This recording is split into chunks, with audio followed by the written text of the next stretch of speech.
Chris Stephens, Scottish National Party for Glasgow South West since 2015. Thanks for joining us today. Thank you. Good to be here. Thank you. My first question would be about the new law that during the pandemic the AKP government has signed about the prisoners in Turkey is mostly the organized criminals. The serial killers has been set free by this this signed new law actually. But when we look at that, we can see that journalists, professors, academics, artists, poets, they are still prisoned or detained in Turkey. Can you see a democratic picture in Turkey when you look at that political prisoner situation in Turkey? Well, I think that freedom and peace should be at the core of any democracy, and it's quite clear to me that Turkey, with its actions against the Kurds, with its actions against journalists, with its actions against political opponents, is not adhering to the basic principles that I would have on decency, humanity and democracy. And so very concerned once again to hear of the Turkish authorities' actions. Also, you know, the Mr. Abdullah Öcalan, he's not been able to meet his basic human rights last 21 years now. And mostly the lawyers, the trade unionists in Europe and all over the world, everyone is saying that Öcalan is a key to peace in Middle East and many conflicts in the world actually as well. So what do you think Turkey is trying to achieve with isolating Mr. Abdullah Öcalan, and what is your comments about that? Well, we have a Turkish authority regime who wish to crush dissent and any opposition to it. Very concerned. I am very supportive of the Freedom for Öcalan campaign. To be in isolation now for 21 years is barbaric as far as I'm concerned. And certainly I would join the trade union movement, not just in Scotland or the UK, but across Europe, as you've said, that it's now time for Öcalan to be free. You become very nice point about the campaigns that are still on about peace in Kurdistan, freedom for Öcalan campaign. What else needs to be get done in Europe to for freedom for Öcalan? Sorry, I missed that. What was that? And what else needs to be get done? Freedom for Öcalan. Yeah, I think that we do need to encourage the British government and other governments in Europe to get involved on this and apply pressure to Turkey. It's no use they keep saying to members of Parliament in the UK Parliament that Turkey is a NATO ally. That's not good enough for non-action.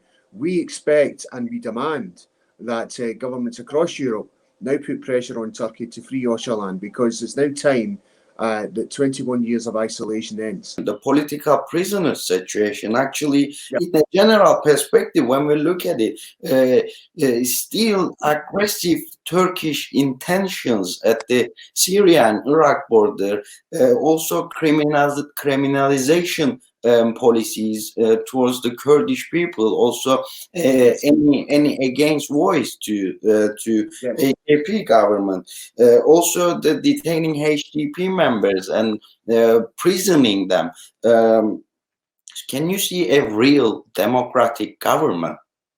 No, I can't, and I send firstly solidarity and support to the HDP members of the Turkish Parliament who find themselves imprisoned unjustly, in my view. It really needs to end. The crushing of dissent in Turkey goes against all the basic principles of democracy. And certainly I have raised the issue in the past of HDP members of the Turkish Parliament being unjustly imprisoned, and will continue to raise this and continue to ask both the British government and its Foreign Office to make representations to Turkey to ensure that HDP MPs are released. They're there representing people who've elected them, and they should be allowed to do that without being imprisoned because they just happen to have a different outlook and a different view than the Turkish authorities have. Do you think more pressure needs to be put on by governments against Turkey, more boycott and isolate them from the trade deals, or stop arms sales to Turkey?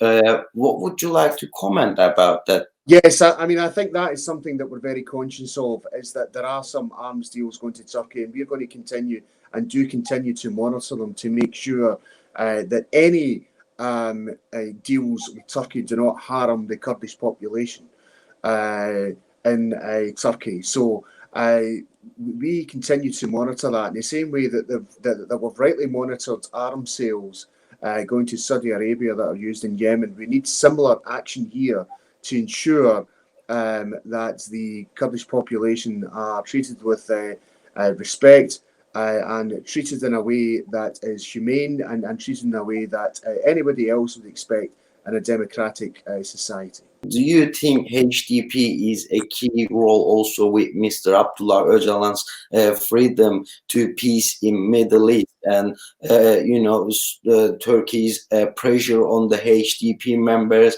and supporters as well? If it ends, would you like to comment about that peace process and the negotiations? Will that start again? Well, the HDP are elected by people who have put them there in the ballot box. So they are the representatives of people who've elected them. So my view is that they are a key part of any settlement and a key part in helping the release of Öcalan. It's now time for Turkish authorities to stop their suppression of those who just happen to disagree with them. This is basic democracy. People have elected HDP MPs. They should be allowed to raise their voice in a normal political context, just like we have here in Scotland. We are elected to do our job representing the people who have decided that they want us to represent them, and that should be the case for HDP, and it should be the case right across the world. But HDP are a major part, I think, of any settlement, and my solidarity and support for them remains and will continue to remain as far as I'm concerned, and as far as they have the support of the Kurdish population in Turkey. Do you also think that governments need to be put under more pressure about delisting the PKK? Yes, I do. I do actually, yes. I mean, I think that far too many governments across the world are turning a blind eye to what is happening in Turkey. And I think that it's our job as elected representatives who have the pleasure and honour and privilege of being elected here, who have the honour and privilege of representing a Kurdish population. And we have a great Kurdish population here in Glasgow who's making an enormous contribution to the community, and that we continue to press foreign governments and their foreign offices to shine a light on what's going on in Turkey and to make the appropriate representations to make sure that political prisoners are free, and to make sure that the principles of democracy are applied in Turkey just as we would expect them to be applied elsewhere in the world. Chris Stephens, Scottish National Party for Glasgow South West.